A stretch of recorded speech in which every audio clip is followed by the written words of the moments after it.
হরিবল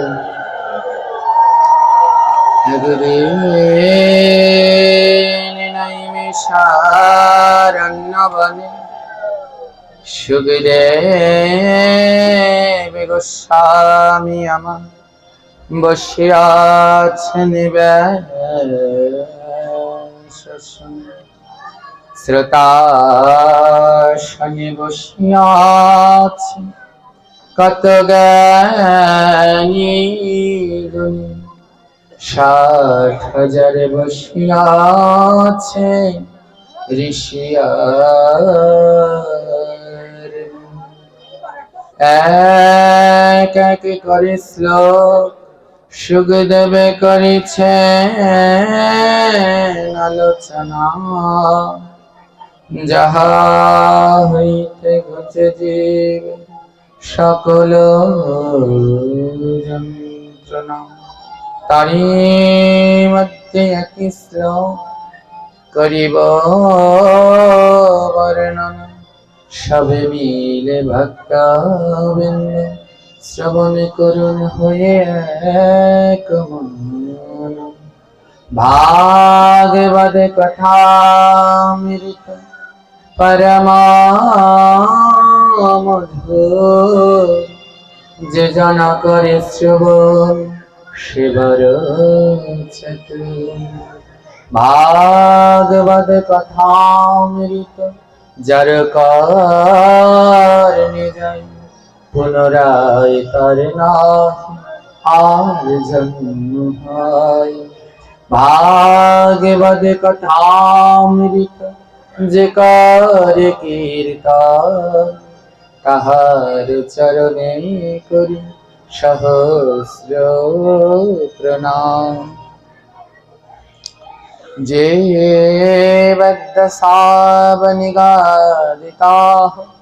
স্বাত পাপ কর্ম জৈন শ্রুতাম শুক কথা বচন না কিঞ্চিত ধিকতাম নরম পশু সমম ভুবি ভাবরূপঃ। ভাগবতের এই শ্লোক বলছে জীবন দশায় আমরা সারা জীবন ধরে বিভিন্ন পাপ কর্ম করেই চলেছি অনাবরত অপরাধ অপরাধ অপরাধ। বলছে অপরাধ থেকে মুক্তির উপায় কি? বিবিধ মুক্তির উপায়, তার ভিতরে একটা হলো ভাগবত কথা, হরি কথা শ্রবণ করা। ভাগবতের এই শ্লোক বলছে যেন শ্রোতাম সুখ কথা বচনাম না কিঞ্চিত। যারা এই জীবনে এই সুখদেবের পরম পবিত্র কথা কিঞ্চিত পরিমাণও শ্রবণ করলেন না, ভাগবত বলছে তাদের জন্মটাকে ধিক। যারা এই পরম পবিত্র কথা শোনেনি, ভাগবত পাঠে আসেনি, তাদের এই জীবনটা ধিক। আমরা এখনো অনেক রয়েছি, এখনো অনেক রয়েছি ভগবানের ভক্তি পথে আসছি না, ভগবানের ভক্তি পথে আসছি না। আমাদের ভাগবত বলছে এই জীবনটা তোমাদের ধিক, এমন দুর্লভ জন্ম আর পাবে কি? সন্দেহ আছে। আমাদের শাস্ত্র অনুসারে আমাদের বারবার জন্মান্তরবাদ, বারবার জন্মগ্রহণ করতে হয়।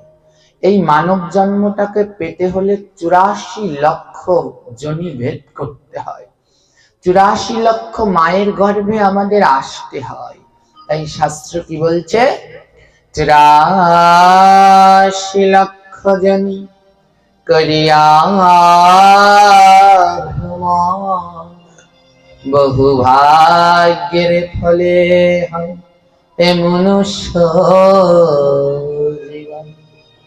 হেন জন্ম পাইয়া রাধা কৃষ্ণ না ভজিয়া আছরে মায়ার জীব মায়াতে মজিয়া। বলে একটা দুটো জন্ম নয়, 84 লক্ষ জনি ভ্রমণ করতে করতে এই দুর্লভ জন্ম পেলে, আর সেই জন্ম পেয়েও তোমরা রাধা কৃষ্ণের ভজন করলে না। তোমাদের এই জন্ম কি ঠিক? কত কষ্ট হয়েছে জানো 84 লক্ষ জনিতে। জলে যায় নবলাক্ষতি স্থাবরাবিংশতি কৃমিকীটরুদ্র শঙ্খা পক্ষিণাম দশলাক্ষকম তিংশলক্ষানি পশুনায়ম চ চতুর্লক্ষেকমন্নান্যম। এই দুর্লভ জন্ম পাওয়ার আগে জলজানব লক্ষাতি, জলের ভিতরে আমাদের 9 লক্ষ বার জন্ম হয়েছিল। জলের ভিতরে কত ছটফট করেছি দেখুন। বলে জলের ভিতরে যে প্রাণীরা থাকে, মাছ, সাপ, কুমির, ব্যাঙ, সবাই বলে ওদের শীত নাই। কে বলেছে শীত নাই? যার গায়ে রক্ত আছে তারই শীত আছে। ওদেরও কষ্ট হয়। আমরা জলের ভিতরে থেকে কত কষ্ট করেছি। তখন ভগবানকে ডাকতাম, প্রভু এ জলের ভিতরে থেকে কি তোমার নাম করা যায়? তার থেকে আমাদের উপরে উঠিয়ে দাও, ডাঙা স্থাবরে দিয়ে দাও। ভগবান বলল, ডাঙা স্থাবরে আসলে তোমরা আমায় ডাকবে? তখন আমরা জলের প্রাণীরা কথা দিয়েছিলাম, আপনি আমি সবাই জলে ছিলাম একসময়। তখন কথা দিয়েছি, হ্যাঁ প্রভু যদি ডাঙায় উঠতে পারি তোমায় ডাকবো। তখন ভগবান আমাদের স্থাবরে জন্ম দিলেন। স্থাবরাবিংশতি 20 লক্ষ বার জন্ম হলো আমাদের স্থাবরে গাছ হয়ে। আম গাছ, তাল গাছ, বেল গাছ, কত গাছ, 20 লক্ষ বার গাছ। হ্যাঁ, ভগবানের কাছে বললাম, প্রভু এরকম গাছ জন্ম বড় কষ্টে। এক জায়গায় দাঁড়িয়ে থেকে কি তোমায় ভজন করা যায়? এর থেকে পাখি হলে ভালো হতো, ঘুরে ঘুরে ঘুরে ঘুরে। কীট পতঙ্গ হলে ভালো হতো, কীট পতঙ্গ গাছে গাছে ঘুরে বেড়ায়। গাছ জন্ম পেয়ে বলেছি, যদি এর থেকে আমাদের গাছে যে কীট পতঙ্গরা ঘুরে বেড়ায়, পিপিলিকা, মাকড়সা, কীট হলে ভালো হতো। ভগবান বলছে, কীট হলে আমায় ডাকবে? আমরা বলেছি, হ্যাঁ প্রভু। তখন কৃমিকীটরুদ্র শঙ্খা 11 লক্ষ বার আমাদের কীট পতঙ্গ কুলে জন্ম হলো। তখনও ভগবানকে ডাকলাম না, মৃত্যু ভয়, পাখিরা এসে খেয়ে নিচ্ছে। ভগবানকে বললাম, প্রভু এমন কীট পতঙ্গ হয়ে কি ডাকা যায়? পাখিরা এসে খেয়ে না, এর থেকে পাখি হলে ভালো হতো। ভগবান বলছে, পাখি হলে কি ডাকতে? পক্ষিণাম দশলাক্ষকম 10 লক্ষ বার দিল পাখি জন্ম, তখনও ডাকছি না। ভগবানের কাছে আবার প্রার্থনা, প্রভু এই পাখি হয়ে কি তোমায় ডাকা যায়? তার থেকে পশু হলে ভালো হতো, 4 পা থাকতো, দৌড়ে দৌড়ে বেড়াতাম। 300 লক্ষ পশুনায়ম 30 লক্ষ বার হলো পশুকুলে জন্ম, বাঘ, শিয়াল, কত কি। এই মোট 80 লক্ষ। এই মোট 80 লক্ষ। তাও পশু হয়ে ডাকলাম না। চতুর্লক্ষকমন্নান্যম 4 লক্ষ বার জন্ম নিলাম অন্য অন্য কুলে। 84 লক্ষ বার জন্ম নিয়ে তাও ভগবানকে ডাকলাম না। সবশেষে কি বললাম জানেন? প্রভু যদি মানুষ হতাম তোমায় ডাকতাম।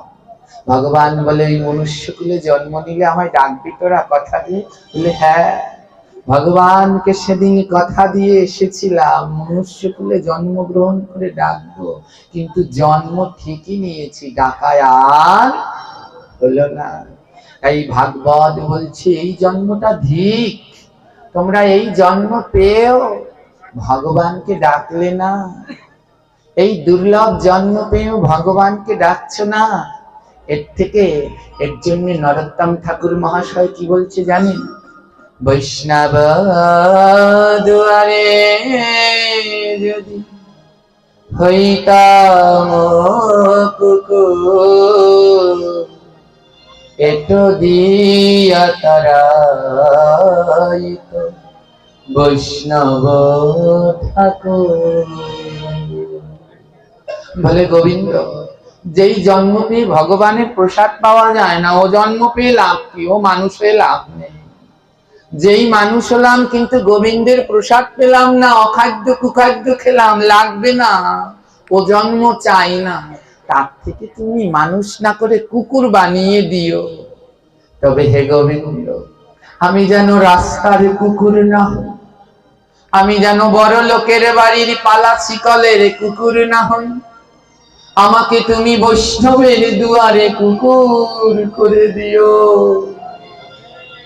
বৈষ্ণব যখন নাম করবে আমি প্রাণ ভরে সেই নাম শুনব। বৈষ্ণব যখন প্রসাদ পেয়ে উচ্ছিষ্ট ফেলবে আমি বৈষ্ণবের দরজায় সেই উচ্ছিষ্ট ভোজন করব। আর কি করব জানো প্রভু? ওই বৈষ্ণবের গৃহেই তো ভক্তরা আসে আর যায়, তাই বৈষ্ণবের গৃহে গেলে প্রকৃত ভক্তের চরণ ধুলি পাওয়া যায়। ও গোবিন্দ, তুমি তো সব অঙ্গনে যাও না, যারা তোমার প্রাণের ভক্ত তাদের ঘরে তুমি যাও। তাই আমি বৈষ্ণবের দরজায় যদি কুকুর হতে পারি, ওই দিনন্তে বৈষ্ণবের দরজায় গড়াগড়ি দেব। আমার প্রতি অঙ্গে অঙ্গে ভক্তের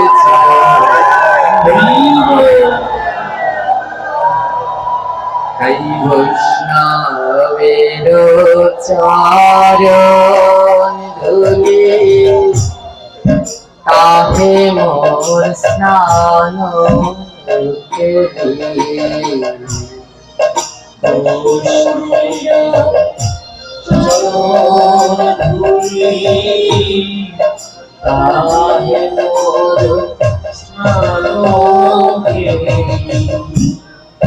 বৈষ্ণবের উচ্ছিষ্ট তাহে মোর মনোনিষ্ট।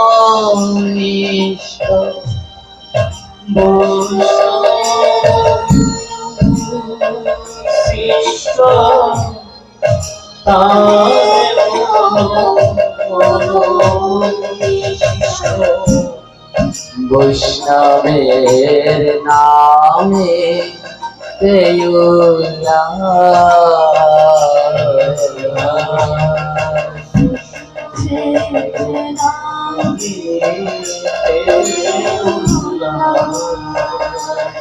ভক্তির মহাজন নরোত্তম ঠাকুর তার পদে লিখেছে, হে গোবিন্দ, আমার স্নানের জল যদি বৈষ্ণবের চরণ ধুলি হতো, বৈষ্ণবেরও চরণ ধুলি তাহে মোর স্নান কেলি।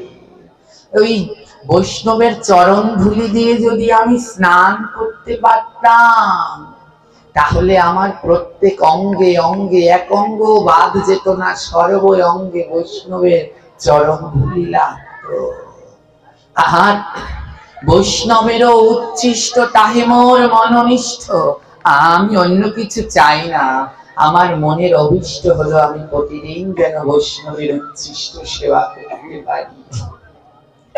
আর আমার আনন্দ উল্লাস কি জানো? আমার আনন্দ উল্লাস হলো বৈষ্ণবের নাম।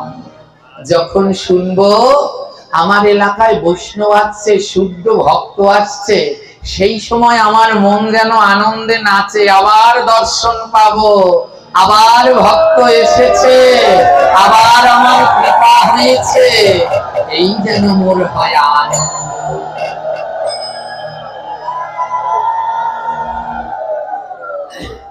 দেখুন, আমরা এই মানব জন্ম পেয়ে ভগবানকে ডাকছি না, কিন্তু জানি অনেক পশু জন্ম পেয়েও ভগবানকে তারা লাভ করেছে।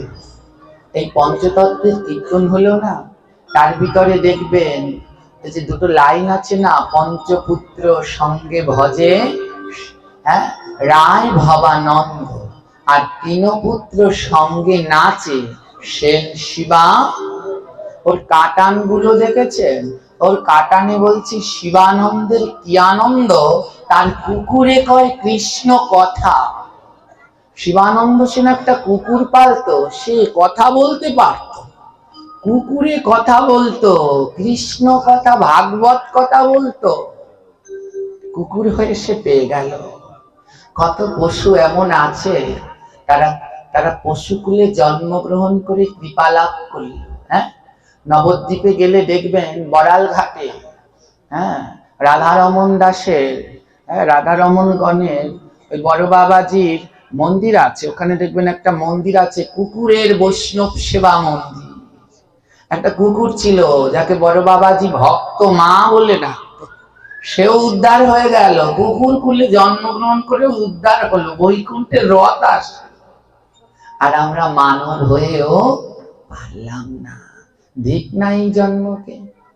আজ এক ভক্তের কথা শ্রবণ করি, জানেন, সে এক পশু, বনের পশু, কিন্তু তার ভক্তি অপূর্ব।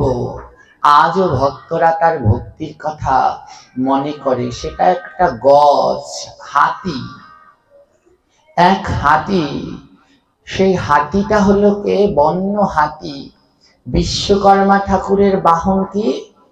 হাতি আছে না, বিশ্বকর্মার বাহন।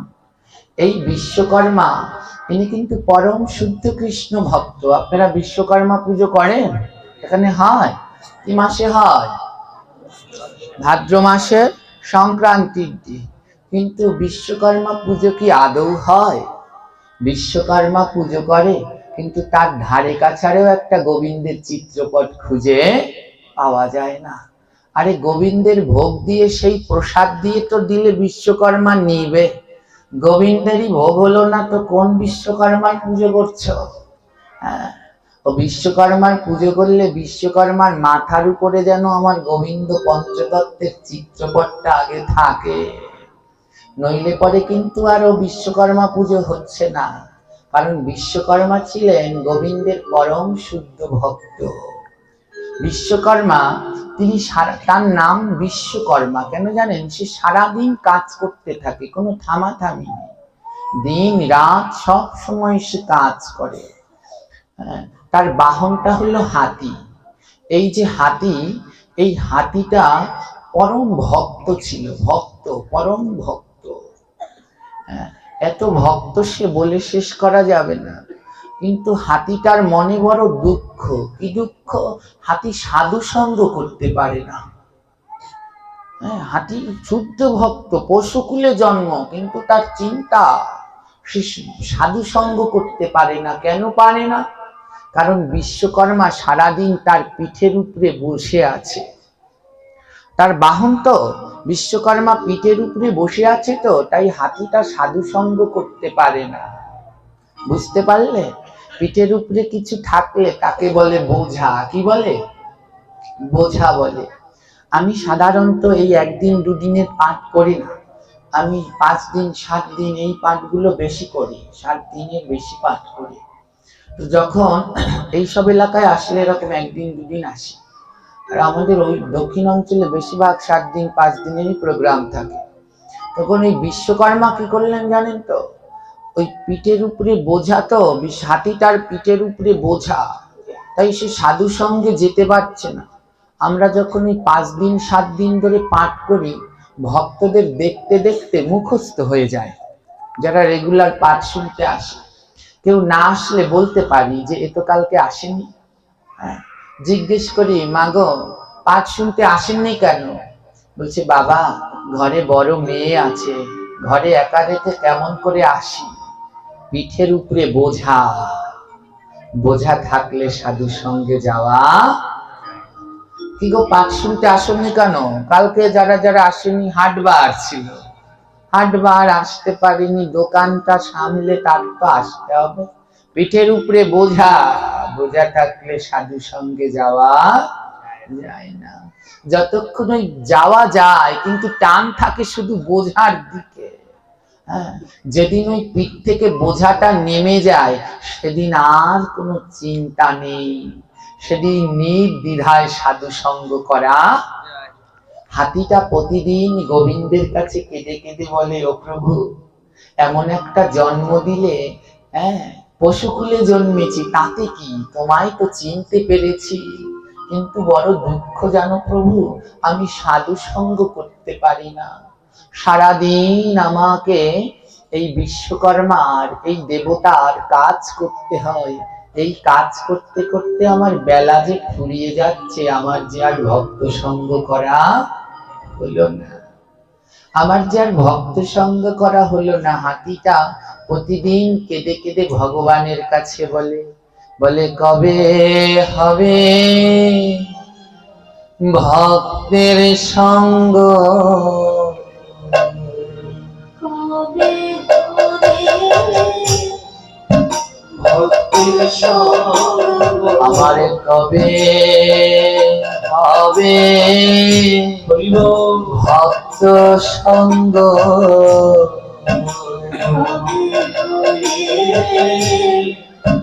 ভক্ত সঙ্গ, আমায় কবে হবে প্রেম তরঙ্গ, কবে হবে ভক্ত সঙ্গ,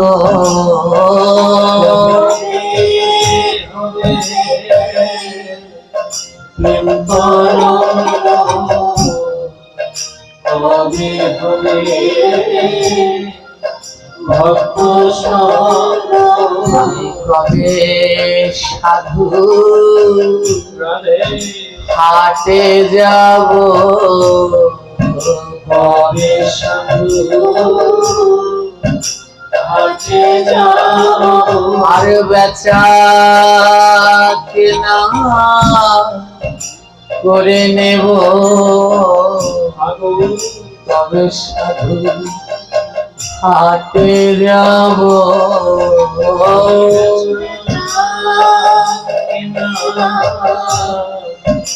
করে কবে সাধু হাটে যাব। বাবা, হাট বসে না আপনাদের এলাকায়? কালকে হাটবার গেল না? ওই হাটে গেলে কি পাওয়া যায় বলুন তো? যত ধরনের শাক সবজি চাল ডাল পাওয়া যায় না, ওই ট্যাকের হাটে গেলে ওসব পাবেন, কত কিছু। ওটাও একটা হাট, আর এখানেও বসেছে, এটাও একটা, ওটা ট্যাকের হাট আর এটা সাধুর হাট। এখানে চাল ডাল কিছু পাবেন না, তরি তরকারি কিচ্ছু পাবেন না। এখানে এখানে দুটো জিনিস পাওয়া যায়, এখানে পাঁচটা জিনিস পাওয়া যায়, এখানে পাঁচটা জিনিস পাওয়া যায়। কি কি? অধরামৃত, ঘ্রাণামৃত, দর্শনামৃত, শ্রবণামৃত আর চরণামৃত। পাঁচ অমৃত এখানে পাবেন। পাঠের শেষে ভগবানের প্রসাদ অধরামৃত। পাঠকের কাছ থেকে একটু ফুল নিয়ে নিবেন, ঘ্রাণামৃত। ভগবানের শ্রীরূপ দর্শন করবেন, দর্শনামৃত। ভগবানের কথা শ্রবণ করবেন, শ্রবণামৃত। আর ভক্তের চরণ ধুলায় অঙ্গে মাখবেন, চরণামৃত। এই পঞ্চ অমৃত পাবেন এই সাধুর হাটে, যা জগতের আর কোথাও পাবেন না। এই একটা হাট জানেন তো, যেখানে অচল জিনিস চলে। এই হাটে অচল জিনিস চলে, যে জিনিস অন্য জায়গায় চলে না, এই হাটে আসলে সেটা চলে। জানেন, আমি একবার বাগেরহাট পাঠ করতে গিয়েছি, তো ওখানে এক বড়লোক বাসায় আমায় থাকতে দিয়েছে, এমন শীতকাল, ব্যালকনিতে বসে আছি। তো ওদের বাবা যখন দোকানে যাচ্ছে, ওই ঘরে দুটো ছেলে দোকানে যাচ্ছে, ওই বাবা একটা 10 টাকার নোট দিয়েছে দুটো ছেলে, একটা 10 টাকার নোট। হ্যাঁ, বাবা চলে গেছে, তো আমি ব্যালকনিতে বসে দেখছি ছেলে দুটো টাকা নিয়ে টানাটানি করছে। বড়টা বলে আমি নেব, ছোটটা বলে আমি নেব। টানতে টানতে না এক সময় টাকাটা ছিঁড়ে 2 খণ্ড হয়ে গেছে। মা দৌড়ে এসেছে, আরে এটা কি করলি, টাকাটা ছিঁড়ে ফেললি, এ তো আর কাজে লাগবে না। মা টাকাটা নিয়ে যেই ফেলে দিতে গেছে, অমনি ওই ঘরের শাশুড়ি বৃদ্ধ, তিনি দৌড়ে এসেছে, বৌমা ওটা কি করছো? বলে ফেলে দিচ্ছি, ওটা তো ছেড়ে গেছে, এটা তো আর চলবে না। শাশুড়ি মা বলছে, আরে দাও দাও, রাতে পাঠে যাব দিয়ে দেব, রাতে পাঠে যাব দিয়ে দেব। কে বলেছে চলবে না, চলে যাও। আমার পাঠে যখন ওই প্রণামী নিতে যায়, কে ছেড়া দিল কেউ আস্থা দিল দেখবে, অচল জিনিসটা চলে গেল না। ও বিশ্বের কোথাও চলে না, এখানে চলে। বিশ্বের কোথাও ছেঁড়া টাকা দিলে নিত না, কিন্তু এখানে দিল, অচল জিনিস এখানে চলে। তোমার দেহের ভিতরে পাপ আছে, কাউকে যদি বলো আমার পাপ নেবে, এই জগতে কেউ বলবে না নেব।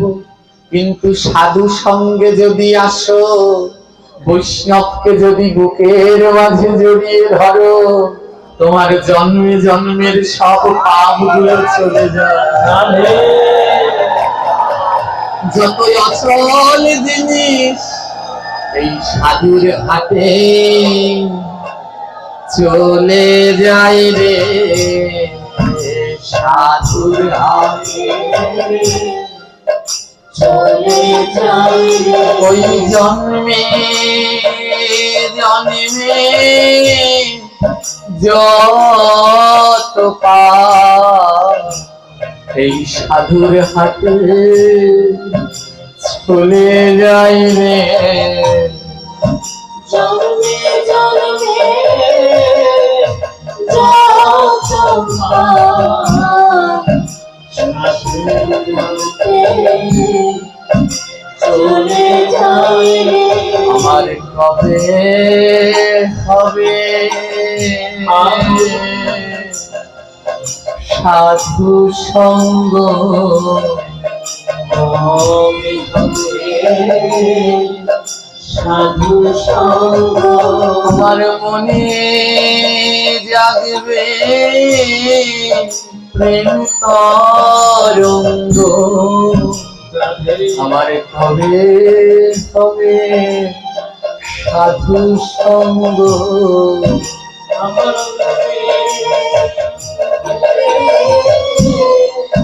প্রেম তরঙ্গ, কবে হবে সাধু সঙ্গ। আমি কৃষ্ণ কৃষ্ণ বলে কাঁদব, কৃষ্ণ কৃষ্ণ বলে কাঁদব, আমার রাধা রাধা বলে নাচব। কৃষ্ণ কৃষ্ণ বলে কাঁদব, রাধা রাধা বলে নাচব। আমি কৃষ্ণ কৃষ্ণ বলে কাঁদব। বলে জানো, যেদিন মনের ভিতরে প্রেম তরঙ্গ হবে, তখন ভক্ত খানিক কাঁদে, খানিক হাসে, খানিক নাচে। যেদিন আমার মনে প্রেম তরঙ্গ হবে, কৃষ্ণ কৃষ্ণ বলে কাঁদবো, আবার রাধা রাধা বলে নাচবো। আর কি করবো জানো, আমি ভক্ত পেলে রায়া ধরব, ভক্ত পেলে রায়া ধরব, আমি ভক্ত পেলে রাইয়া ধরব। ভক্ত পেলে রায়া ধরব। আমি গৌর গৌর গৌর বলবো, ভক্ত পেলে রায়া ধরব। আমি গৌর বলে কাঁদব, ভক্ত পেলে রায়া ধরব। আমার এমন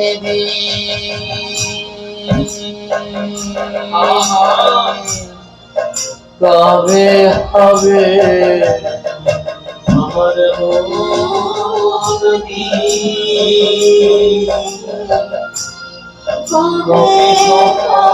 যদি কৃষ্ণ নামে নয়ন ঝরবে, আমার এমন কবে হবে? কৃষ্ণ বলে নয়ন ঝরবে কবে হবে? হাতিটা প্রতিদিন কেঁদে কেঁদে ভগবানের কাছে তার আরতি নিবেদন করে, প্রভু আমার কি এই জন্মে সাধু সঙ্গ হবে, না আমি পশু জন্মে এমনি করে কাটিয়ে যাব? ওমা, যদি ডাকার মতো ডাকতে পারে ভগবান তার ডাকে সাড়া দেয়। হাতিটা ডাকতে ডাকতে দামোদর মাস চলে আসলো, ভজনের উত্তম মাস দামোদর মাস। আমার দামোদর মাস চলে আসলো। বিশ্বকর্মার মনে হলো সারা বছর ধরে তো কাজ করি, এ দামোদর মাসে আর কাজ করব না।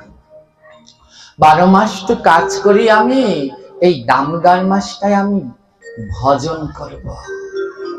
এ মাসে ভোজন নয়, এ মাসে ভজন। তাই দামোদর মাসে প্রাণ ভরে ভজন করতে হয়। করেন তো আপনারা? যারা 12 মাস আমিষ খায় তারা এই মাসে যেন সাত্বিক আহার করে। যারা 12 মাস সাত্বিক আহার করে তারা এই মাসে যেন হবিষ্যান্নি আহার করে। যারা 12 মাস হবিষ্যান্নি আহার করে তারা এই মাসে যেন ফলাহার করে। যারা 12 মাস ফলাহার করে তারা দামোদর মাসে যেন জল আহার করে। আর যারা জল আহার করে জীবন ধারণ করে তারা দামোদর মাসে যেন বায়ু আহার করে। বলে কোন জন্মে দামোদর মাসে যদি তুমি বায়ু আহার করে দেহ ধারণ করতে পারো, দামোদর মাস অন্তে তবেই রাধা দামোদর তোমায় দর্শন।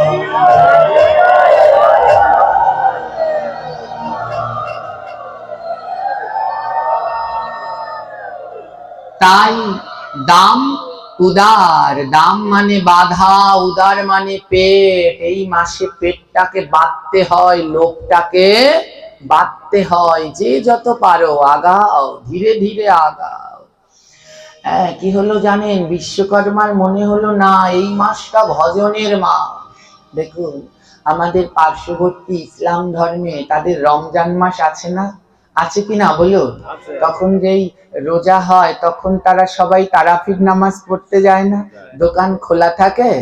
থাকে না, সব চলে যায়। তাদের যেমন রমজান মাস, আমাদের হলো দামোদর মাস। বলে ওই মাসটা, ওই সন্ধ্যা হলে আর এই সব সংসারের কাজ নয়, মন্দিরে মন্দিরে চলে যাও, ঘরে যাও, গিয়ে ভগবানকে দীপদান করো, আরতি করো।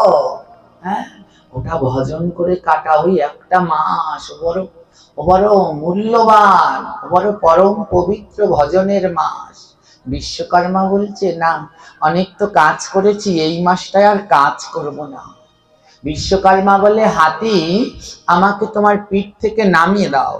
হাতি বলছে কেন? বলছে শোনো, আমি এই দামোদর মাসে, বিশ্বকর্মা বলছে দামোদর মাসে আমি আর কাজকর্ম করব না, এই মাসটা আমি ভজন করে কাটাবো, এ মাসটা আমি ভগবানের ভজন করে কাটাবো। হাতি পিঠ থেকে নামিয়ে দিল বিশ্বকর্মাকে। দামোদর মাস কবে শুরু হয় জানেন তো? দামোদর মাস কবে শুরু হয়? হ্যাঁ, কার্তিক মাসের কত তারিখ থেকে? 1 তারিখ থেকে? না, দামোদর মাস কিন্তু কার্তিক মাসের 1 তারিখ থেকে শুরু হয় না। অনেকেই দেখি আপনারা পালন করছেন কার্তিক মাসের 1 তারিখ থেকে। কার্তিক মাসের 1 তারিখ থেকে কার্তিক মাস হয়, দামোদর মাস। হ্যাঁ, এই যে বৈশাখ জ্যৈষ্ঠ আষাঢ় শ্রাবণ এগুলো কিন্তু আমাদের বৈষ্ণবদের মাস নয়। হ্যাঁ, দুঃখ কি জানেন? আজ প্রত্যেক ধর্মে যে যার মাসের নাম জিজ্ঞেস করবে, বলতে পারবে। হ্যাঁ, একটা ইসলাম ধর্মের ছোট্ট ভাইকে জিজ্ঞেস করবেন তোমাদের 12 মাসের নাম বলো তো, দেখবেন ওরা টপ টপ করে বলছে। ওই যে মাসে রোজা রাখে ওর নাম রমজান, যে মাসে চাঁদ দেখে শাওয়াল, হ্যাঁ, শাবান মাসে রোজা ভাঙে, ওরা সব বলতে পারবে। কিন্তু দুঃখের বিষয় আমরা বলতে পারবো না।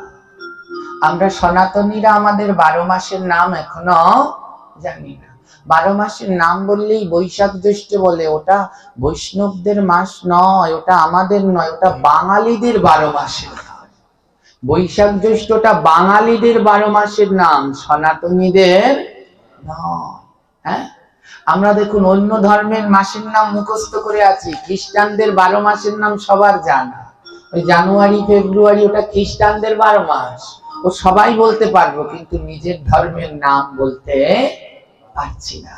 যাকে বৈশাখ মাস বলেন এর নাম মধুসূদন, যাকে বলেন জ্যৈষ্ঠ এর নাম ত্রিবিক্রম, যাকে বলেন আষাঢ় এর নাম বামন, যাকে বলেন শ্রাবণ এর নাম শ্রীধর, যাকে বলেন ভাদ্র এর নাম ঋষিকেশ, যাকে বলেন আশ্বিন এর নাম পদ্মনাভ, যাকে বলেন কার্তিক, এটা পারবেন?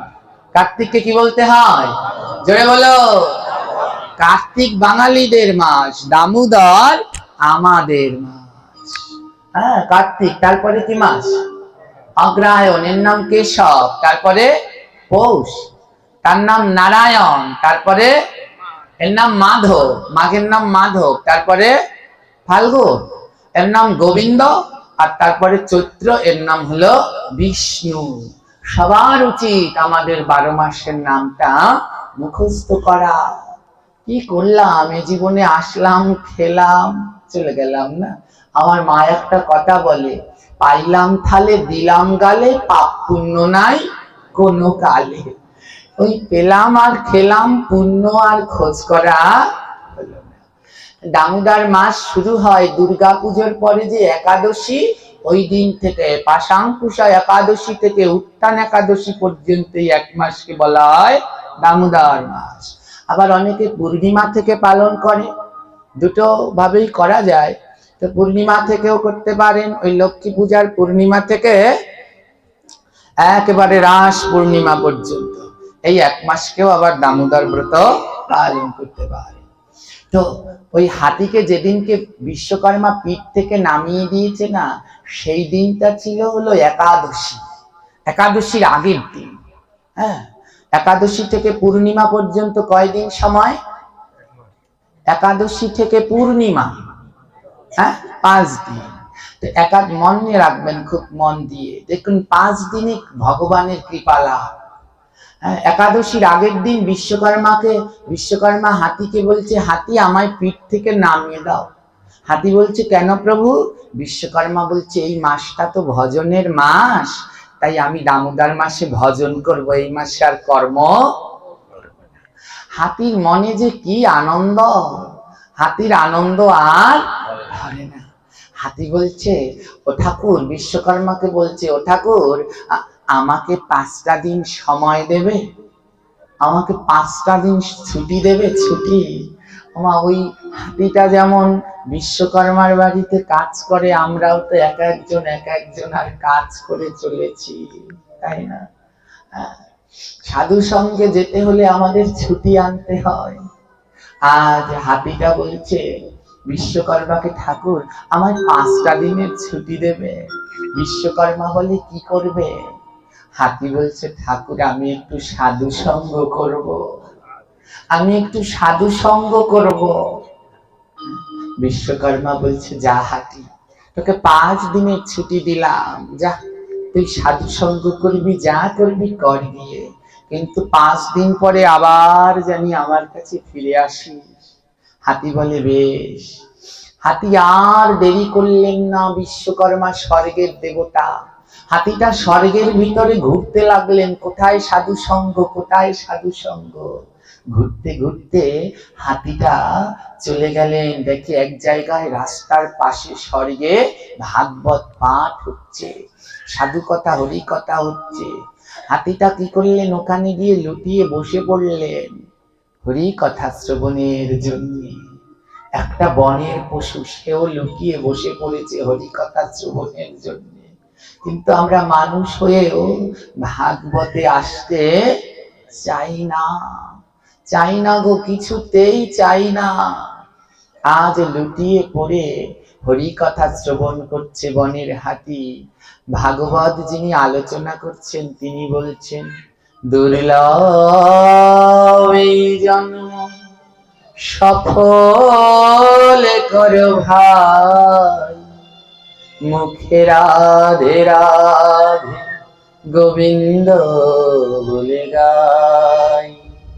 এই জন্ম তাহার ধন্য হয়ে যাবে, যেই জনায় আমার প্রাণ গোবিন্দের দর্শন পাবে।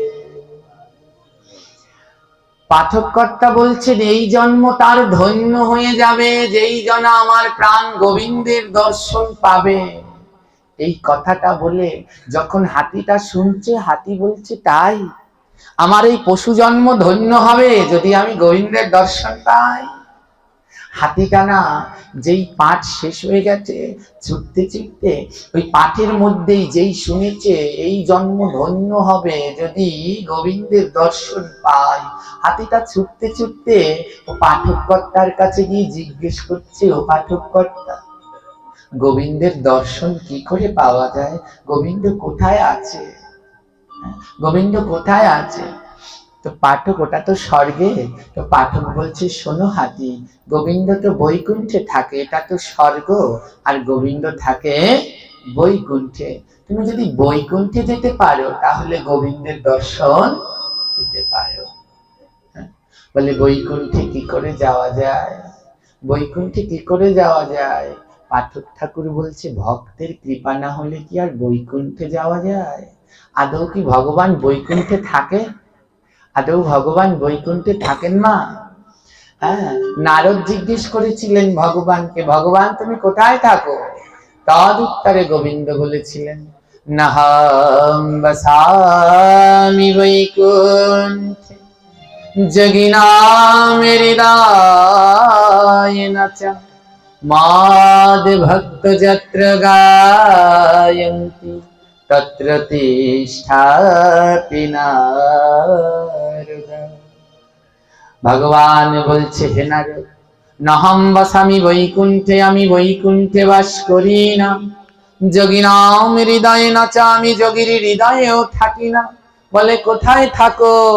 মদ ভক্ত যত্র গায়ন্তি, যেইখানে আমার ভক্তরাই আমার গুণগান গায়, তত্র তিষ্ঠাপি নারদ, যেখানে আমার ভক্তরা আমার গান করে, কীর্তন করে, নাম করে, আমি সেখানে থাকি। ওমা, তার মানে ভগবান এখন কোথায় আছে? জোরে বলো, এইখানে আছে। কারণ নারদকে কথা দিয়েছে, যেখানে আমার ভক্তরা নাম গুণগান করে আমি সেখানে থাকি। এখানে আজ ভগবান আছে। কোথায়? ওই মন্দিরে? এখানে ভগবান আজ এই আপনাদের মাঝেই বসে আছেন। হ্যাঁ, এখানে ভগবান এসেছেন, কোনো না কোনো কারো না কারো রূপ ধরে ভগবান এখানে বসে আছে।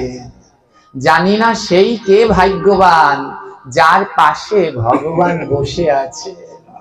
দেখবেন অনেকে ভক্তি জীবনের আগে বলে কি, বাবা আমি ভক্তি জীবনের আগে না একটা ওষুধ ছিলাম, এই পাঠে গিয়ে পাঠ শুনে আমার জীবনটা পরিবর্তন হয়ে গেছে। পাঠ শোনার আরো কয়েকটা কি জানেন, হয়তোবা সেই দিন তার পাশে আমার গোবিন্দ বসেছিলেন।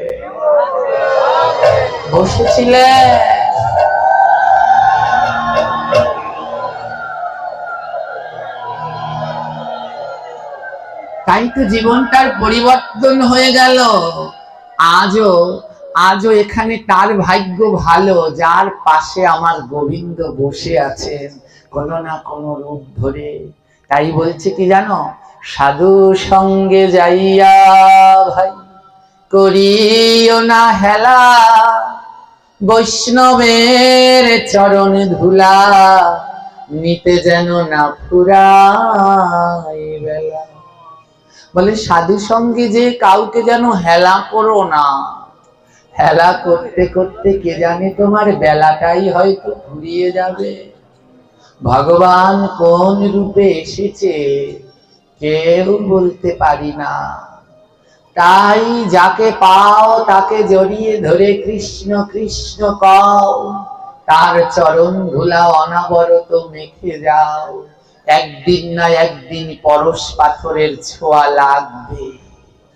ওই গোবিন্দরূপ পরশ পাথরের ছোঁয়াটা যেদিন লাগবে সেদিন তোমার হৃদয় মাঝে আমার নিতাই গো দুই ভাই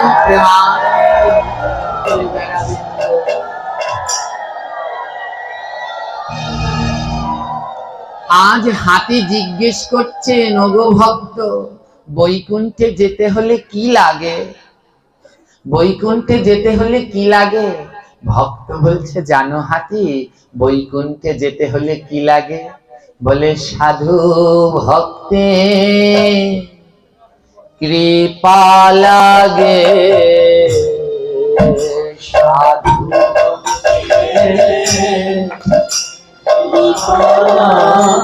আমার বৈষ্ণব গণে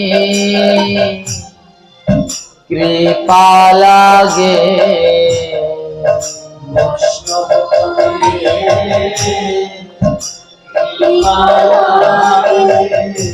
বৈষ্ণবের কৃপা ও আর কি কিছু লাগে?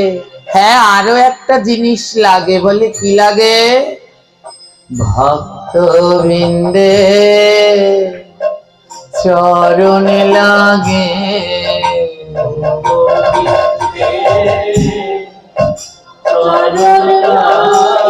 না চরণের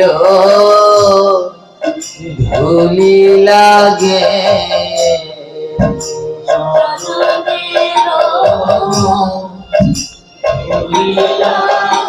ওই বৈকুণ্ঠে যেতে হলে আমার ভক্তবৃন্দে ধুলি লাগে,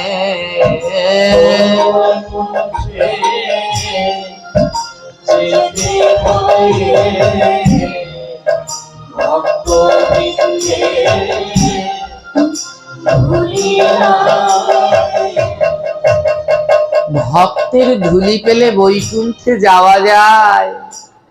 বলে যায় গো, যদি বিশ্বাস থাকে ভক্তের ধুলায়। হাতিটা কি করলো জানে? যেইখানে ওই ভাগবত পাঠ হচ্ছিল ওই ধুলার মধ্যে গড়াগড়ি দিতে যাচ্ছে, এদিকে গড়াগড়ি দিয়ে ওদিকে যাচ্ছে, ওদিকে গড়াগড়ি দিয়ে ওদিকে যাচ্ছে। বলে হাতি তুমি কি করছো? বলে কেন? আমি ভক্তবৃন্দে ধুলা মাখছি, ভক্তবৃন্দে আমি যত পারছি তত মাখছি, আমার ভক্তবৃন্দে ধুলা মাখছি, যত পারছি তত মাখছি, ভক্তবৃন্দে ধুলা মাখছি। আমি এমন ধুলা কোথায় পাবো?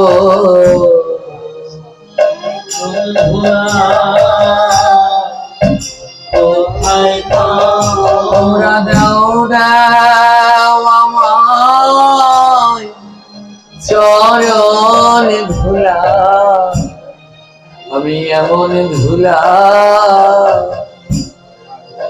কোথায় পাবো?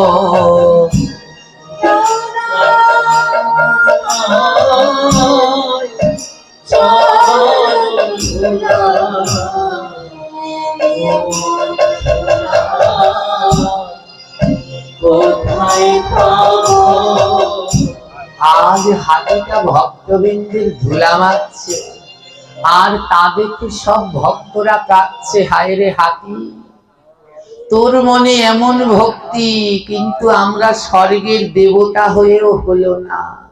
সবাই মিলে আশীর্বাদ করলো, হাতি তুমি আর দেরি করো না, বৈকুণ্ঠের উদ্দেশ্যে যাত্রা করো, তোমার অবশ্যই প্রভুর দর্শন। হাতি ভক্তবৃন্দের চরণ ধুলায় অঙ্গে মেখে আজ বৈকুণ্ঠের উদ্দেশ্যে যাত্রা করেছে মাগো। হাতির গলায় ছিল বাঁধা একটা ঘন্টা। কি বাঁধা ছিল? আজ হাতিটা দৌড়ে দৌড়ে যাচ্ছে আর গলায় ঢং ঢং করে ঘন্টাটা বাজছে। আমার একটা প্রশ্ন, হাতিটা হেঁটে হেঁটে না গিয়ে দৌড়ে দৌড়ে যাচ্ছে, বলুন তো কেন? হ্যাঁ, সময় কম। সময় কয়দিন? হাতির সময় হলো 5 দিন। তাই 5 দিনের সময় হাতিটা তাই দৌড়ে দৌড়ে যাচ্ছে। আমাদের সময় কয়দিন? আমাদের সময় 7 দিন। এই কলিহত মানুষের আয়ু কয়দিন? শনি, রবি, সোম, মঙ্গল, বুধ, বৃহস্পতি, শুক্র। এই 7 দিনের বাইরে গিয়ে কোনোদিন মরতে পারবেন? মরলে কয় দিনে? এই 7 দিনের যে কোনো দিনই মরতে হবে। তাই হাতির থেকেও আমাদের ভাগ্যটা ভালো। হাতি পেল 5 দিন, আমরা পেলাম 7 দিন, কিন্তু তাও ভজন করলাম না। আজ হাতিটা দৌড়ে দৌড়ে যাচ্ছে কেন? সময় খুব কম। মহাজন ডেকে ডেকে বলছে, হে কলির জীব, তোমাদেরও কিন্তু বেলা বেশি নাই। যা করবার তারায় তারায় করো, সময় আসলে আবার কিন্তু চলে যেতে হবে।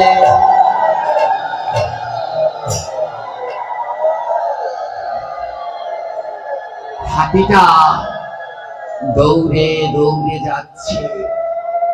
যেতে যেতে হঠাৎ মনে হলো, আরে আমি তো একদিন ভক্ত কথায় শুনেছি এই জগতে 5টি জায়গায় খালি হাতে যেতে নেই। কয় জায়গায় জানেন আপনারা?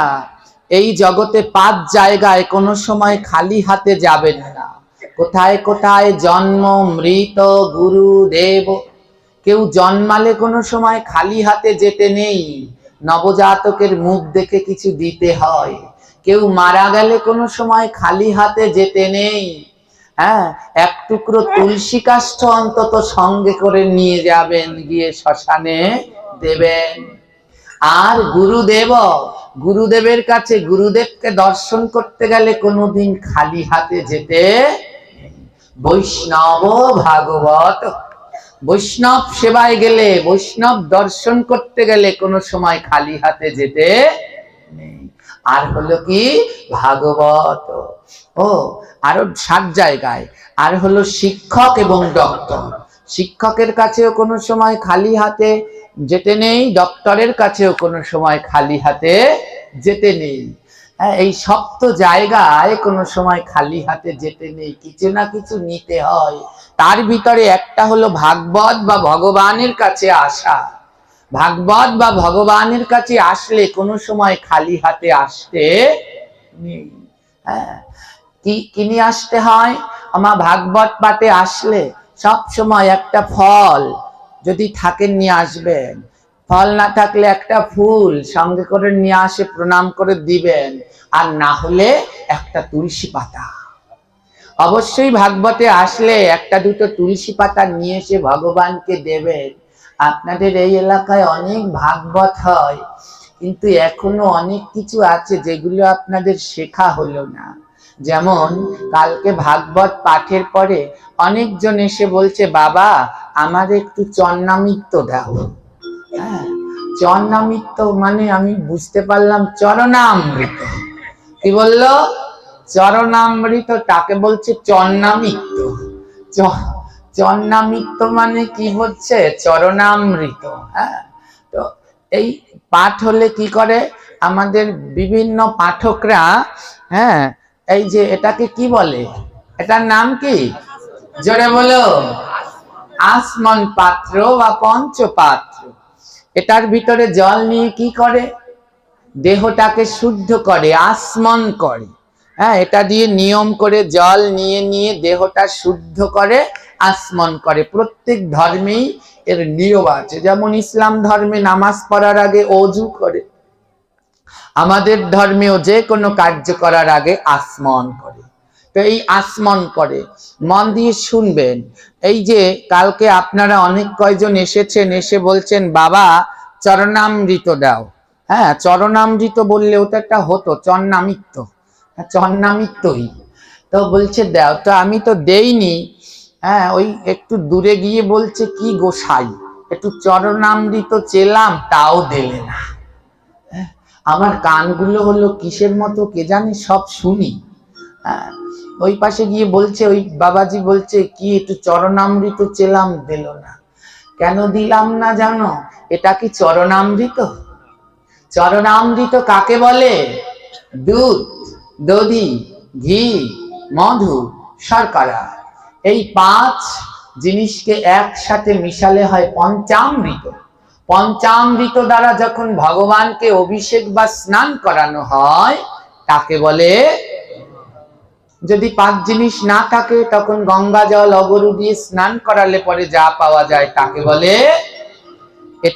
এটা কি ভগবানকে স্নান করানো হয়েছে? জোরে বলবে। এ তো কল থেকে, এটা তো আমি নেইনি। আপনারা এখানে আচমন পাত্রে তুলসী দেন, কেন দেন? এই যে আচমন পাত্রে তুলসী দিয়ে রেখেছেন, তাই এটা তো আমি ধরেইনি, আমি আচমন পাত্র নিয়ে নেই। আচমন পাত্রে যেটা দিয়ে আচমন করে তার ভিতরে তুলসী দিতে নাই, জানেন সেটা? তুলসী দিলে তাতে কোনোদিন আচমন হয় না। এই অপরাধ। ভগবানের সেবা দিতে হলে 3টি আচমন পাত্র লাগবে, নিচে হলে 3টি, লাগে 4টি। 3টি লাগবে, একটা নিজের, একটা গুরুদেবের, আর একটা ভগবানের। ভগবানেরটাই দিবেন তুলসী, গুরুদেবেরটাই দিবেন ফুল, আর যেটা দিয়ে নিজে আচমন করবেন ওটাই দেবেন না কিচ্ছু। গঙ্গা জল দিতে পারেন, কি দেবেন? তো এর ভিতরে যে এগুলো কে গুছান জানি না, এর ভিতরে তুলসী পাতা দিয়েছেন কেন? তুলসী পাতা দিলে কি হয় জানেন? তুলসী পাতা দিলে, অনেকে বলে তুলসী পাতা দিলে শুদ্ধ হয়। তুলসী পাতায় শুদ্ধ হয় না, তুলসী পাতায় প্রসাদ হয়। কি হয়? আপনার বাড়িতে কোনো গুরু গোসাই গেল, আপনি ফল আমানিয়া করে কেটে দিলেন, তারা যদি শুদ্ধ ভক্ত হয় জিজ্ঞেস করবে মা এটা কি প্রসাদ, করবে কি না? যদি আপনি বলেন না প্রসাদ না, তাহলে তারা সেটা নেবে? নেবে না। তখন তারা বলবে কি একটা তুলসী পাতা দাও। তখন সেই তুলসী পাতাটা নিয়ে যেই ফলের উপরে দেবে, ফলটা কি হয়ে যাবে? জোরে বলো। তো তুলসী পাতা যার উপরে দেয় সেটা কি হয়ে যায়? ওটার ফল থাকলো, ওটা তখন কি হয়ে গেল? তো ফলের উপরে তুলসী দিলে যেমন প্রসাদ হয়, জলের ভিতরে যদি তুলসী দেয় তাহলে জলটাও কি হয়ে যাবে? আর প্রসাদ ধরলে হাত ধোয়া লাগে না, লাগে না? তো এটার মধ্যে তুলসী পাতা দিয়ে দিয়েছেন, তো এটা দিয়ে আচমন করব কি করে? এটা যদি হাতে নেই আবার আরেকটা দিয়ে ধোয়া লাগবে। এটা প্রসাদ হয়ে গেছে, তাই আচমন পাত্রে তুলসী পত্র দিতে নাই, যেটা দিয়ে নিজেরা আচমন করবে। এবার আসুন, এটা কি চরণামৃত? জোরে বলবেন।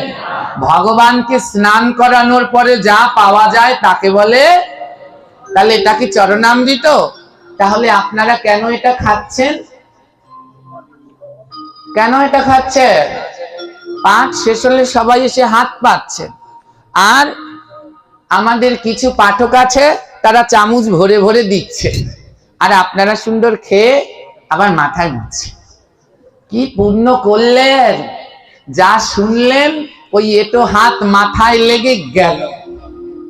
একটা ঠাকুর আছে জানেন, যার দৃষ্টি লাগলে আর জীবনে উন্নতি হয় না। ঠাকুরটার নাম কি? শনি ঠাকুর। ওনার দৃষ্টি যার দিকে পড়ে সর্বস্ব শেষ। এই শনি ঠাকুর সবার দিকে দৃষ্টি দেয় না। কার দিকে দৃষ্টি দেয় জানেন? যে মাথায় এটো লাগায়। যখন মাথায় এটো লাগবে তখনই শনি ঠাকুর তার দিকে দৃষ্টি দেবে। কেন জানেন? এই মাথাটার মধ্যে কি আছে? এই মাথার মধ্যে গীতা ভাগবত সব আছে। এই গীতা ভাগবত গ্রন্থে নেই, এটা কিন্তু এই মাথার মধ্যে রয়েছে। এই যে আমি পাঠ করছি সব দেখে দেখে এখানে রয়েছে, এখান থেকে স্মরণ করে করে বলছি। তাই এই মাথা, এই যে মাথা এসে পায়ে ঠেকায়, কোনো সময় কারো পায়ে মাথাও ঠেকাতে নেই। প্রণাম করবার সময় মাথাটাকে দূরে রাখা উচিত। হ্যাঁ, দূরে রাখা উচিত, ঠেকানো উচিত নয়। তো এই যে কি করলেন, চরণামৃত খেয়ে, ওই যে আমি দেইনি, এটা দেইনি, কালকে কয়েকজনে চেয়েছেন দেইনি, তাতে কি, তারা আবার নিজেরা নিয়ে খেয়েছে। হ্যাঁ, কয়েকজনে নিয়ে খেয়েছেন, খেয়ে আবার মাথায় পুষলেন। ওমা, ওই যে মাথায় যে এটো হাতটা লাগলো, কার দৃষ্টি লেগে গেল? গেল, সব গেল। এবার বলুন, এটা চরণামৃত? আমাদের কিছু পাঠকরা এই চায় আর এগুলো দেয়, দিলে পরে দুই একটা টাকা টোকা দেয়, তা দিতেই থাকে। হ্যাঁ, এর জন্যে আমরা যারা পাঠ করি এদেরকে কি বলে জানেন? আমরা যারা পাঠ করি এদেরকে বলে কি? জোরে বলবেন, হ্যাঁ জোরে বললে, আরো জোরে। মরণ দশা, কথা বলে না, জোরে বলো, কি বলে? আরো জোরে বলো। আর সারা রাত্রে বলাবো, যতক্ষণ না বলাবো। হ্যাঁ, তোমরা কি মনে করছো খিচুড়ি প্রসাদ দিতে দেরি, তার জন্য আমি সারা রাত্রে বসে করে রাখবো?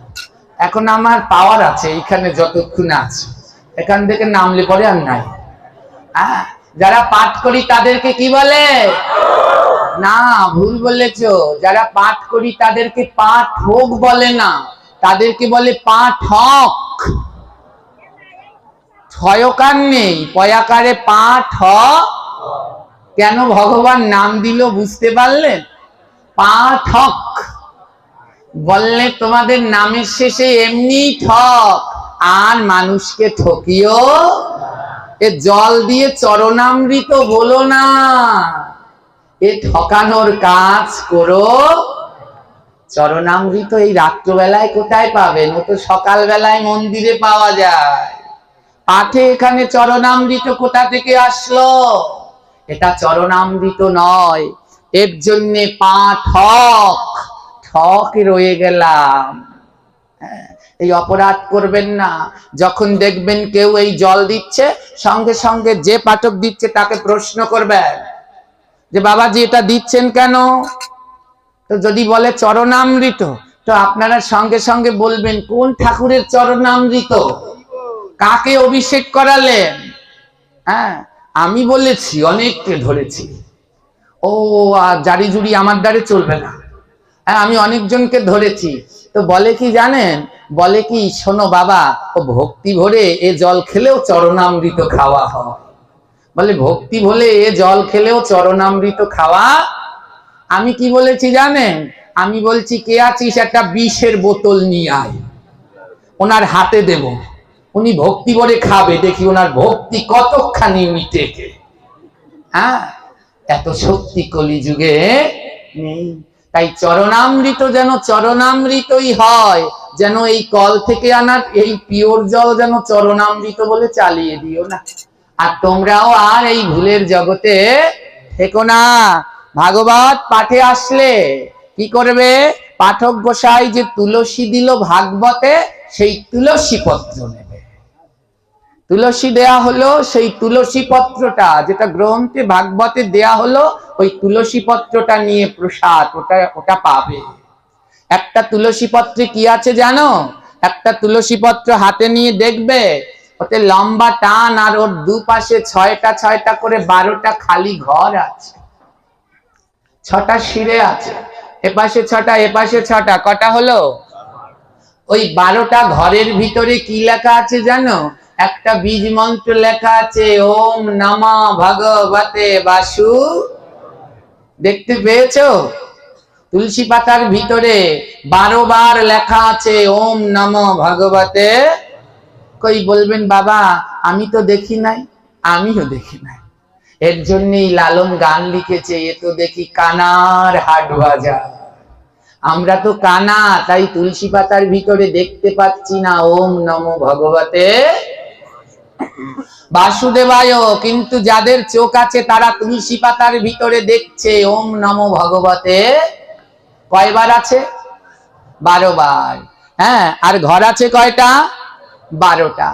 তো 12 দিয়ে 12 রে গুণ করলে কত হয়? 144।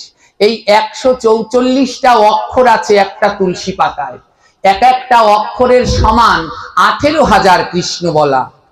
এক একটা অক্ষরের ক্ষমতা হলো 18,000 কৃষ্ণ বললে যা হয়, একটা অক্ষরের ক্ষমতা সেই।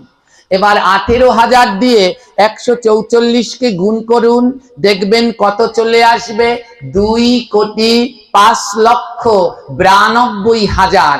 একটা তুলসী পাতার মধ্যে 2,05,92,000 কৃষ্ণ নাম রয়েছে।